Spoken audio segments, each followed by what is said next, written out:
if I was going to do that, it might make a really good sidecar. The most fantastic garnish ever created. That is ridiculous. Welcome to Behind the Glass with Dean Serneels. This week's show, we have more jokes and more trivia. I am showing you a competition-winning garnish trick, taking your garnish game over the top. And all of that is inspired by my guest today, Kim Hassarud, the current president of the United States Bartenders Guild.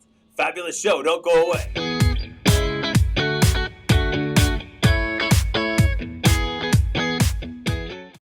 This week's cocktail of the week is 100% inspired by our guest in today's show. All right, I'll just drop an egg, strain the egg white out. This is honey. It's a honey syrup. I've added a little bit of water. It's a clover and wildflower honey and lemon juice. So I'm doing 2 ounces of each. Now, inspired by last week's guest, I drop a little protein shaker ball in there. We're going to froth this up. Everyone has their own style of dry shake or egg frothing technique. I like this one. Now I'll add my cognac. I'm actually adding 3 ounces of cognac and a scoop of ice. We'll shake it again. It's got a beautiful froth on it. Now what I'm going to do here is I'm going to strain this out. I need a glass.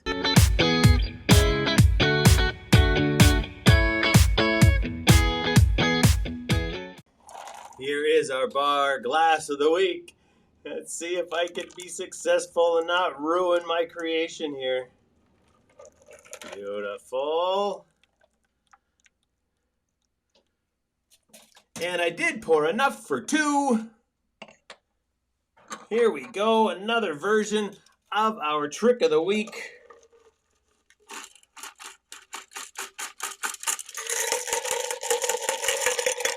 This one actually has edges you can drink from. This one is competition worthy. Here we have a beautiful, very dynamic garnish for a cocktail. I have a honey-inspired sidecar in my cocktail here. Look at how cool those are. And the very best part of this entire garnish is that it is 100% edible. Enjoy. This is our bar trick of the week. I'll see you at the end of the show and show you exactly how to do all of this. Oh, that's beautiful. You might roll your eyes, you might even curse it, but you're probably gonna use it. Here's tonight's bad bar joke. So the other day, this guy sits down at the bar and he's having a beer, and he hears these voices. He hears, "Wow, you look fantastic today." And he looks around, he can't see anybody, he goes back to his beer, and then he hears, "Wow, you don't look a day over 30. And he calls me over, he says, "Hey bartender, what's going on here? I hear all these nice things being said to me." And I said, oh yeah, it's the peanuts. They're complimentary.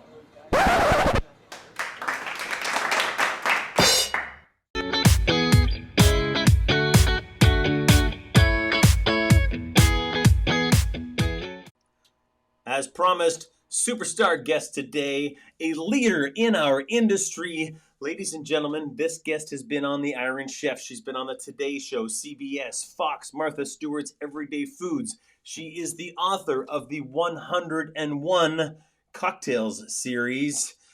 She started the Arizona Cocktail Week. And she's the current president of the United States Bartenders Guild. Please put your hands together. This is Kim Hassarud. Hi, I'm Kim Hassarud, the Liquid Chef. I'm the author of 101 Mojitos and Other Muddled Drinks. Kim Hassarud is Drinking again on a Friday morning. She wrote the book 101 Tropical Drinks. Yeah, liquid-architecture.com. She is going to teach us how to mix things the right way. I feel great already. How are Thanks for you having me. doing? I'm good, Dean. How are you? I'm doing fantastic there. Thank you very, very much for asking. Kim, this is Behind the Glass with Dean Serneels, and this segment is where you get to teach us something that is near and dear to you. And I see you've got all kinds of honey there. Is that right? I do. I am infatuated with honey. I love honey and would love to impart a little bit of knowledge about it and kind of my journey with honey. Wonderful. All right. Well, I've got a timer here, so I'm going to put you on a 10-minute timer. Otherwise, I'll talk all day long. This timer is really for me, not for you. Yeah. You'll need to stop me. Tell me when I have 5 minutes left. So I'll know I need to pick it up. All right. Good stuff. All right. There we go, Kim. Tell us what you can and how bartenders could benefit from using honey behind the bar. So, honey has been in all kinds of classic cocktails. And I always used to use honey as, an ingredient. And when I would create menus, I might put a honey drink on a cocktail, like a bee's knees or brown derby. So I would use honey in that way. But it really wasn't until about 4 years ago when I was contacted by the National Honey Board, and they said, hey, could you play around with some different varietals and let us know what you think about, what varietals go with what spirit. And so it was with that kind of experimentation when I really started to explore honey, and it really, really opened up Pandora's box for me. What I discovered was just how complex and nuanced honey is, and how I could really manipulate flavor. For example, I could, with the gin, by using a varietal that has more grassy notes, I could bring up some more vegetal flavors in a bee's knees, for example. But if I wanted to take an unaged spirit and make it taste like an aged spirit, say like an Anejo tequila, I could use a Blanco tequila and use a specific varietal of honey and make it taste like an aged spirit in that cocktail. Because there are some honeys that mimic some of the barrel notes and have flavors like vanilla and baking spices, which really come out through the cocktail. So there's really, I could really get into, I've done quite a few seminars where we really geeked out and played with a wide range of gins and a wide range of honeys and paired them together. And it's truly like an amazing pairing when you start. So you'll take one drink like the bee's knees and you'll make it with each type of honey and then talk about the different flavors of it. Yeah, and just using that same base formula, like, so I'm going to be opening up a bar here in downtown Phoenix, and we're going to do a whole thing on honey. And I want to be able to offer probably 3 or 4 different riffs on the bee's knees, but they're going to taste entirely different because I want to, use a different spirit, but also use a different varietal of honey, and you'll really be able to pick up on that. And honey really is, the varietal is just based on whatever the bee is eating. So that's why, there's hundreds of different varietals of honey. And I can kind of go fantastic. I can kind of go through sort of the 5 basic varietals that you'll usually find at most grocery stores, but also at grocery stores, especially grocery stores like a Whole Foods. They're really good at carrying local honeys too. So anytime you're at your farmer's market, it's always good to grab a varietal there because it really is a reflection of what the bees are eating in your local community. So will the flavor of the honey change from season to season depending on what the bees are eating, or? Yeah, it can. But the interesting thing, there was a kind of a funny story. There was some blue honey that someone had discovered, and they found out that bees were actually eating the leftover sugar at a M&M's factory. So isn't that wild? Isn't that crazy? But some of the main varietals that you'll see is really a product of our American agriculture. So orange blossom, alfalfa, clover, wildflower, and buckwheat. Those are a lot of agricultural, and the honey, is just a byproduct of that agriculture. You know, there are these companies that go and get hired to go to these big agricultural fields and pollinate through the bees. And so the honey that they produce is just a byproduct of the main agricultural piece of that. But I kind of wanted just to go through kind of some of the 5 main varietals, and then I'll make a fun cocktail. So Orange Blossom, this is on the lighter end of the spectrum. It's very floral. So if you want something kind of light and floral, this really also makes a great bee's knees. Goes really well with like feminine style gins. Alfalfa, this is a lot grassier. I really like pairing alfalfa with tequila. I think it makes the agave more prominent when I use an alfalfa honey. Really, really delicious. Clover Blossom. This is the one that you'll find in most chefs' kitchens. If you just buy honey or buy honey from like one of your broadline vendors, it's most likely going to be Clover. This is the one that's most widely available. But it's also... Why is that? Clover is just really abundant. And it's a pretty strong agriculture here in the U.S. So it's actually a byproduct of that, which is why we see a lot of it. And it's inexpensive too. But with Clover honey, it's got a lot of some vanilla and some baking spice notes too, which I really, really like. And Wildflower honey, this is the one that will change, because Wildflower, this is when they can't really determine what flowers the honeys are eating. I mean, like the wild berry, right? It could be, yeah, I mean, we have like blueberry honey and raspberry honey too, which are bees eating those blossoms. But Wildflower is just kind of a common wildflower where the beekeeper isn't really able to determine what source it comes from. But this is also a good indication if you want to get a good regional honey. It's usually like a Wildflower honey too. And this is the one that will really change from region to region. So if I were in Florida buying a Wildflower honey versus here, they would probably taste a little bit different. And would that change from season to season as well, or different parts of the year? Yeah, absolutely. And I would say it even is different from, beekeeper to beekeeper, and even, maybe even month to month. Again, because it just depends on whatever the bee is eating. So this is the one that probably changes in flavor the most from beekeeper to beekeeper. And then buckwheat honey. And this is the one that is really dark. A lot of chefs really like using it. It has some good savory qualities to it, almost like a little barnyard kind of funk, and even a little bit of molasses, but really, really delicious. This is really good with darker aged spirits too, like a dark rum. This is really good. Wildflower is also really good with tequila. Clover is really good with rum as well.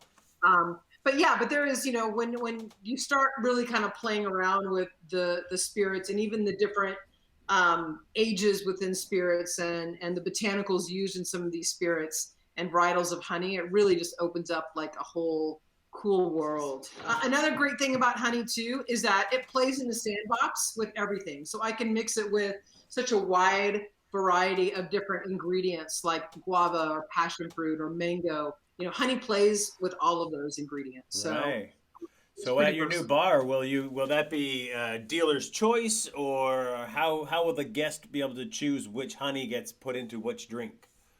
I'll have some recommendations. So I'll have a page kind of describing like some tasting notes of the honey, and then I'll have here are some of my top recommendations. But it will allow the guest to kind of maybe mix and match some things that they never would have thought of really mixing before. So I'm excited about that opportunity. I'm also going to use different forms of honey. I'll be using like bee pollen as garnish, and probably some infusions with honeycomb, and honeycomb as a garnish too. So I'm super excited to kind of incorporate honey in all its forms. It's your thing, isn't it? Yes, yes. So anyway, I was going to maybe just kind of do a riff on a bee's knees using a tequila. But, wonderful. Yeah, but for those people that haven't really used a lot of honey, you can't just pour honey directly into a cocktail shaker. It doesn't dissolve. It just hardens and beads up. So you do need to thin it out with a little bit of water. So we're going to use like tequila. organic agave nectar. The same with organic agave nectar. You would have to warm it up or dissolve it with the spirit, right? Right. Yeah. So it does. You definitely need a little bit of some hot water to do it, and you can do that in advance. But I'm just going to show you how easy it is. So thick and gooey. Looks delicious, though. So what flavor are you using there? I'm going to use, that was alfalfa. And it's just a little splash of water. What is 20%? It's just, it's almost like a 2-to-1. So 2 parts honey to 1 part water. So you would treat it like you did sugar when making a simple syrup. So there you go.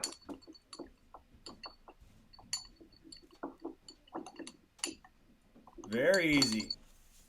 Yeah, so I plan on having like kind of a variety of different honey syrups that we're going to use. Okay, so yeah, so that's my honey syrup ready to go.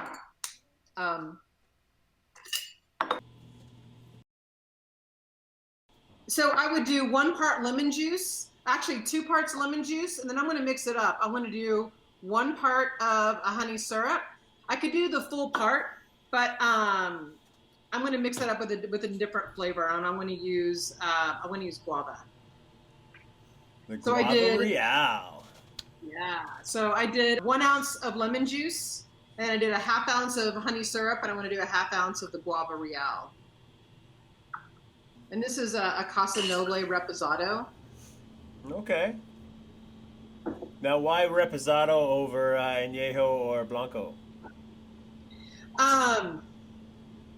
I really like the, this is one of my, I love this tequila. I can really, it's a Reposado, but the agave really comes through, and I can also taste some of the, the subtle vanilla notes too in there from that. So I just, I really like it with the honey, and also the honey combined with the guava is actually going to make it taste, I'm going to taste even more of the vanilla notes. So it's probably even going to come across as more of even like an Anejo tequila by using this varietal of honey. Right. Oh my gosh. Honey in an old fashioned is amazing. Good solid shake there. We got it all mixed up. Good. It's all sitting down too. Yeah, I noticed. That's got to be difficult.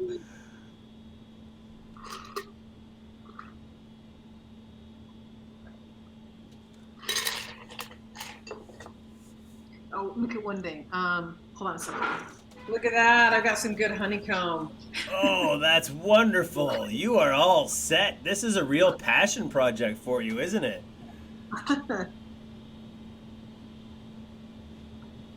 That's the first thing I'm buying when I get back to the grocery store. You've got me pretty excited about it right now. Oh my gosh. So good. And honeycomb, it's totally edible. People kind of chew it like gum, but I think it has a really nice, like buttery flavor to it. So when you're making, if you're making an infusion with honeycomb, it just has a nice little butteriness to it that adds to the cocktail, which is really great. I'd use it in. So what would you put in an infusion with the honeycomb?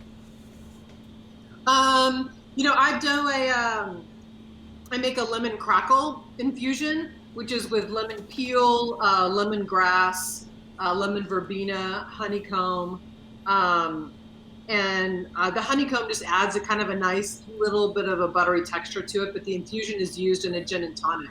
It's just another addition to add more flavors to gin and tonic. But honeycomb and like cognac, a rum infusion, it's just. Oh yeah. Rum. Yeah, when you talk about that honeycomb, adding some buttery notes to cognac and then sweetening it ever so slightly, you might not need anything else, just the cognac and a little bit of honey.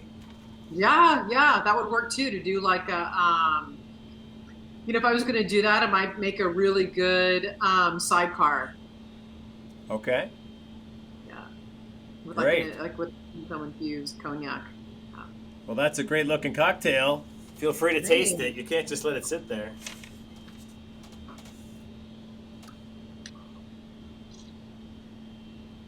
That is ridiculous.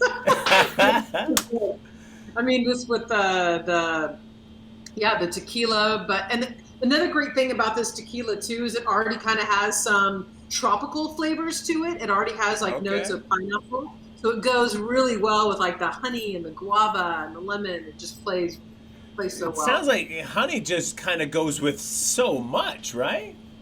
It goes with so much, and again, you can kind of take it in multiple directions, and part of the beauty of it is, if I want to enhance some of those, herbaceous notes in a gin or herbaceous notes in a spirit, I can do that with the varietals. Or if I want to enhance some of the existing aging notes, in an aged spirit like a rum or a scotch, honey can do that. It can extend those flavors too. So there's a lot of ways to really manipulate flavor by playing around with different honey varietals. That's wonderful. Hey, that looks great. What a great education in our short little 10 minutes or 10 plus minutes, whatever. Before I let you go here, Kim, I was wondering if you had a minute for a magic trick. Absolutely. All right, here we go. Let's see it.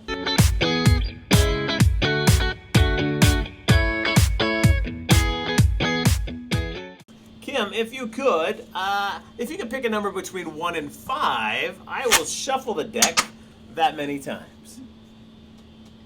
Okay, so just say the number? Yeah, just pick a number. 4. 4. All right, so let's take a look here, and we'll just shuffle these cards up 4 times and hope this brand new trick to me works out. Here we go. 1, 2. Is that a new deck? It is. It's fairly new, so it's and I'm no pro. I used to be a pro at cards, but all of my pro card days are behind me. So that's number 3. Looks pretty straightforward, huh? There we go. How's that? Pretty mixed up, you figure, huh? All right. They are pretty mixed up, as you can see. Now, Kim, I would like to have you pick a card. I'm just going to scroll through here, and you tell me when to stop, and we'll try to find your card. Let me go to my other camera here. Okay. And we'll try to find one. You tell me when to stop, and I'll zero in on it. Okay. You want this one? Or this one? No. How about that? Or do you want me to go further into the deck? Go further into the deck, okay. All right, we'll go further down in the deck. Yeah, I'll close that up. We'll go further down into the deck. Okay, stop. Okay. Okay. Right there where your thumb is. This one here? Yeah, that one or there. This one here? This one here? That one, the second one. This one? Yeah. This is so hard not being live, right? I mean, if we were in a bar together, I could just have you touch the card and everything would be fine. Right. So, okay. So we're okay with that card, correct? Yeah. All right. So, there we go. All right. So you picked the 4 of diamonds, and I'll go back to that camera. There's our 4 of diamonds, as you can see. Bloop, bloop. Okay. All right. If I were to go through the cards here, and let's see if I can. Okay, there's the 2 of hearts. You can see the 2 of hearts. Yep. All right. Let's see if we can take that 2 of hearts. All right, and just push it down on top of the 4, and see what we get. All right, you can see the 4 there. Okay. Oh, look at that! I can do this angle. This is great. All right, so let's try that again. Now that I can see you, maybe it'll be a little easier. You tell me when to stop scrolling through the cards. Stop. Stop. Okay. Yeah. Okay. And which card here then?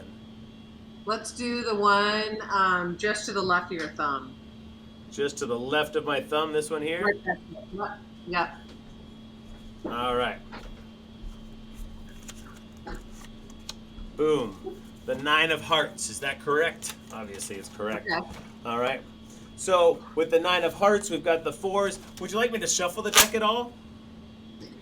Sure. Yeah? All right. Let me quickly shuffle the deck here. Just like so. Because what we want to do is we're actually going to we'll scroll through the cards here and see if we can find just one card upside down in the deck here. And there's the 9 of diamonds. You know, I'm not sure if I want to play poker with you. How'd you do that? You get to. Okay. Oh, look at that! I've got all 3 of me on the screen now. What the heck? There we are. There we are. So, Kim, one more time. I'm going to shuffle the deck a few more times here and then see how you do, okay? So, let's pick a number between 1 and 5 again. Okay, 2. 2. All right. 2 times. I'll take the deck and we'll shuffle the deck up just like so. There's 1. And here's number 2. All right. Just like so. All right. Kim, do you think it would be fun if, boom, boom, there, if after all of this shuffling, if I could have possibly, let's see how well I did, because I've got the 2 3s there. Right off the top of the deck, I've got the 2 3s. And look, oh, wait a second, there's 2 6s over here. And there's 2 queens. All right, even after all this shuffling, oh, there's the 8. Oh, that's because the 8 and that ace are stuck in together there. All right. Would you like me to shuffle the cards again? Wow. Yeah. That's the other 8 right there. All right, let's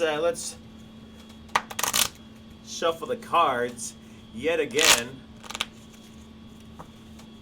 Just like so. And just when you think I've done all the crazy fancy work of a magician, here is the only fun shuffle that I know. And let's get down to business. There's 2 jacks and there's 2 5s. That's how tall a friend of mine was in high school. And there's the 2 7s. I've got 2 10s and 2 more jacks. There's a 9 and a 9. I've got a king. And there's the other 4. The 2 4s are together. My king's out of order. All right, there's my 2 3s. And I've got a couple of 6s, 2 10s, 2 queens. And it just keeps on giving all day long. Look at that. Wow. Very cool. Thank you very much. Good job. In a former life, I was a cardiologist. Wah, wah. Womp womp. Good stuff. Kim, thank you very much for your time today and sharing your wonderful insight on honey. This is Behind the Glass with Dean Serneels, and we are going to see you on Wednesday with... Bye, everybody.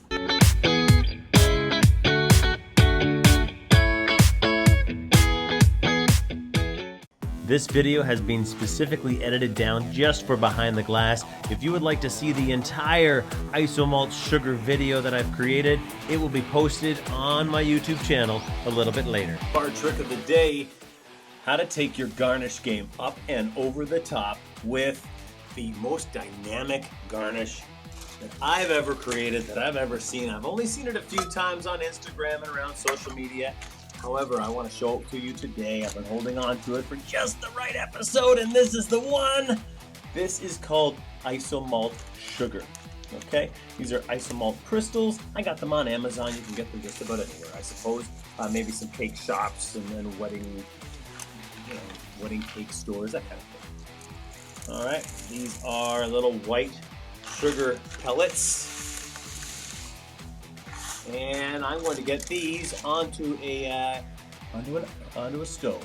Let's take a look at that. Here I am, just adding a couple of drops of food coloring. The blue one's already melting down. You see how it just turns into this really fascinating blue color liquid. Here I have the blue, the black, the blue, the red, and the rest of the white. Now it has become purple. I have seen this being poured over top of oranges to make a really neat nest. Woo, that's warm. Alright, here I am. It's getting out of control now. Try to get this to the edge of the glass. I'm sure there's pros out there that know how to use this stuff a whole lot better than I do. Get talking with your chef friends. Get talking with your gourmet food people. Have some conversations. Go start exploring this. It is absolutely endless what you can do. Look it up online. Malt Sugar Sculptures.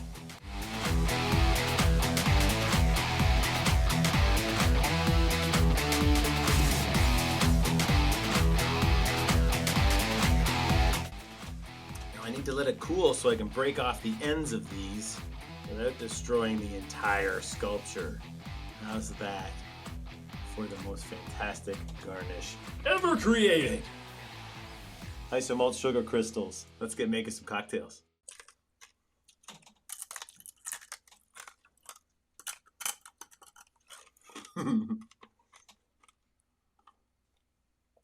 My dentist is gonna love me today.